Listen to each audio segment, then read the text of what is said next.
पिछली वीडियो के बाद आप यकीनन जान गए होंगे कि मैट्रिसेस को किस तरह जमा किया जाता है। अब जो है इन्हें ज़रब करने के बारे में सीखते हैं।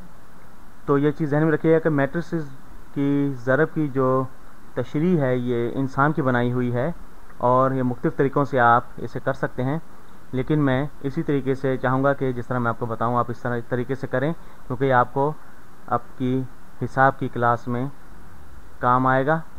तो हम ज़रब देते हैं 2 बाई 2 के मैट्रिसेस लेते हैं, कोई अदद लेते हैं 2, 3, -3, 7, 5 और फिर इसे मैं ज़रब दूंगा। ज़रब एक और मैट्रिक्स बनाता हूँ मैं, यूँ ले कहें कि 10 तफरीक 8 या -8 और यहाँ पर मैं एक अच्छा सा अदद लेता हूँ 12 और यहाँ पर लेते हैं -2। ठीक, तो ये 2 मैट्रिक्स हैं और इन्हें हमें ज़रब देना है। और आप उसी तरह जिस तरह हमने जमा किया था मैट्रिसेस को, उसी तरह आप कह सकते हैं कि हम इन्हें ज़रब दें और कह सकते हैं कि ये बिल्कुल एक सही तरीका होगा। पहली रो और पहले कॉलम को अगर हम जमा कर लें तो जिस तरह हमने जमा किया था कि ज़रब भी इसी तरह होना चाहिए, लेकिन ये एक तरीके से बिल्कुल सही है, लेकिन जो मैट्रिक्स को जब हम ज़रब देंगे तो ये एक मुख्तलिफ तरीका होगा और ये मैं आपको बताता हूँ कि किस तरह करेंगे। को पहला टर्म जो है यहाँ पर, इसे हम किस तरह ज़रब देंगे, तो यहाँ पर हम पहली कतार का जो सिमतिया है या फर्स्ट रो वेक्टर जो है, इसको हम ज़रब देंगे दूसरे के पहले सुतून सिमतिया या कॉलम वेक्टर से। तो इसको हम किस तरह करेंगे, तो ये मैं आपको बताता हूँ कि डॉट प्रोडक्ट ऑफ मैट्रिसेस के तरीका है। तो 2 ज़रब 10, मैं यहाँ पर छोटा करके लिखता हूँ, 2 ज़रब 10 जमा -3 ज़रब 12, -3 ज़रब 12। तो ये पहला टर्म जो है वो होगा, तो यहाँ पर कुछ जगह कम पड़ रही है मुझे। और दूसरा टर्म जो है यहाँ पर वो क्या होगा, तो हम जो है पहली रो या पहली कतार में ही हैं, लेकिन और हम अब आ गए हैं दूसरे कॉलम में, तो इसका दूसरा कॉलम हम लेंगे। तो 2 को -8 से ज़रब देंगे। 2 मैं इसे सीधा सीधा लिख लेता हूँ, 2 ज़रब -8 ये -16 होता है। ठीक, जमा -3 ज़रब -2 ये हो जाता है -6। ठीक, तो इसमें जमा करते हैं -6। तो पहली रो और कॉलम 1 और कॉलम 2 ये हमने ज़रब दिया। अब हम दूसरी रो को कॉलम 1 और कॉलम 2 से ज़रब देंगे। तो यहाँ पर मैं लेता हूँ दूसरी कतार जो है उसे, पहले मैट्रिक्स की, इसे अब पहले कॉलम से ज़रब देते हैं। तो 7 ज़रब 10 ये 70 हो गया। जमा करेंगे 5 ज़रब 12। ठीक, तो जमा करते हैं 5 ज़रब 12 ये 60 हो जाते हैं। ठीक, उसके बाद जो है आखिरी टर्म जो है 7 ज़रब -8 ये -56 हो जाता है। जमा 7 ज़रब -8 जमा 5 ज़रब -2 तो ये -10 हो जाएगा। 5 ज़रब -2 ये -10 होता है। ठीक, तो अब जो है ये मुख्तसर होके ये हो जाता है 2 ज़रब 10 और -36 ये हो जाता है -16 और -16 जमा 6 ये -10 होता है। यहाँ पर ये कुछ गलत हो गया, ये -10 नहीं -10 होगा 10 की जगह पर। और 70 जमा 60 जो है वो 130 हो गया है और -56 और -10 ये हो जाता है -66। ठीक, तो यहाँ पर मैं एक और मिसाल करता हूँ। तो इस हिस्से को यहाँ पर जो है मैं एक मैट्रिक्स बनाता हूँ, यूँ कहें कि 1 2 3 4, और इसे ज़रब देते हैं दूसरे मैट्रिक्स से, यूँ कहें 5 6 7 8। ठीक, अब जो है अब हम इन्हें ज़रब देते हैं। मैं वही करूँगा जो पहले किया है। तो इस टर्म को, ऊपर वाले पहले टर्म को बाएं जानिब ऊपर यहाँ पर करने के लिए इस, यहाँ पर ये गलत हो गया है, ये मैंने कतार लेनी है। मैं पहली ये कतार लूँगा और इससे ज़रब दूंगा दूसरे के पहले कॉलम से। ठीक, उसके पहले सतून से मैं ज़रब दूंगा। तो 1 ज़रब 5 जमा 2 ज़रब 7, 1 ज़रब 5 जमा 2 ज़रब 7। ये दूसरा टर्म जो है ऊपर वाला दाएं जानिब, ये पहली रो पहले की और ज़रब दूसरा कॉलम दूसरे मैट्रिक्स का। 1 ज़रब 6, 1 ज़रब 6 जमा 2 ज़रब 8। ठीक, उसके बाद जो है दूसरी कतार की तरफ आ जाते हैं। अब तो ये नारंगी रंग से मैंने ये निशान लगाया, ये दायरा 3 और 4 के गिर्द।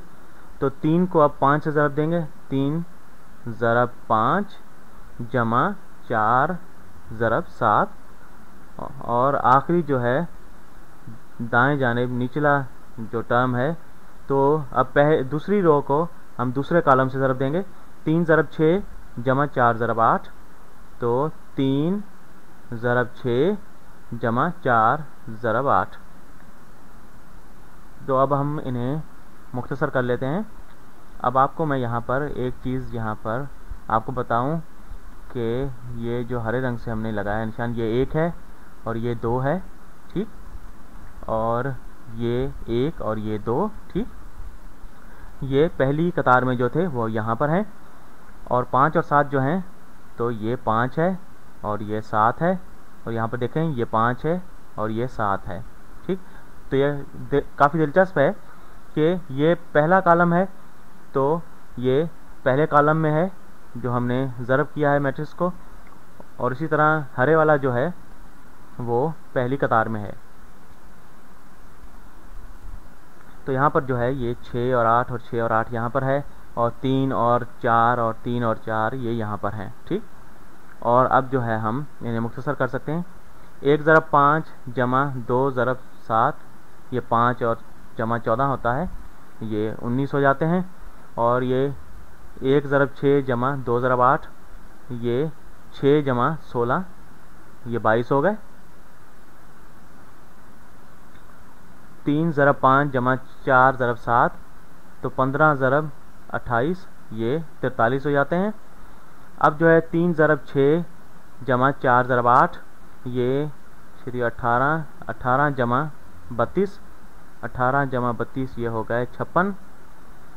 अब जो है ये हमारे पास जो है प्रोडक्ट मैट्रिक्स जो है हासिल ज़रब जो है वो 19, 22, 43 और 50 आ गया। ठीक, तो हमने जिस तरह हमने जमा किया था मैट्रिक्स को कि हम उसे किसी तरीके से भी जमा करें, ए जमा बी करें, ठीक, किसी भी तरतीब से करें, ए और बी को जमा करें, और ये बराबर है बी जमा ए, जिस तरह हमने मैट्रिक्स की जमा को वाज़ेह किया था। इसी तरह जो है इनका हासिल ज़रब जो है ए ज़रब बी, ये बराबर है इसी तरीके से बी ज़रब ए। क्या इससे फ़र्क पड़ता है कि अगर हम इसकी तरतीब बदल दें, इससे हासिल ज़रब पर कोई फ़र्क पड़ेगा? तो ऐसे कई मैट्रिसेस हैं जिन्हें आप एक सिमत में ज़रब दे सकते हैं, लेकिन दूसरी सिमत में आप इसे ज़रब नहीं दे सकते। तो ये ज़ाहिर करने के लिए कि ये बिल्कुल बराबर हैं, तो मैं आपको कहूँगा कि इसे आप उल्टा कर जो है ज़रब देकर देखें, बल्कि मैं आपको यहीं पर इसे करके दिखाता हूँ। यहाँ पर जो है कुछ मैं मिटा देता हूँ, यहाँ से ये हिस्सा मैं मिटा देता हूँ और ये भी जो है मैं मिटा देता हूँ। ठीक, अब जो है इस मैट्रिक्स को इस मैट्रिक्स के साथ ज़रब दिया तो हमें ये हासिल हुआ।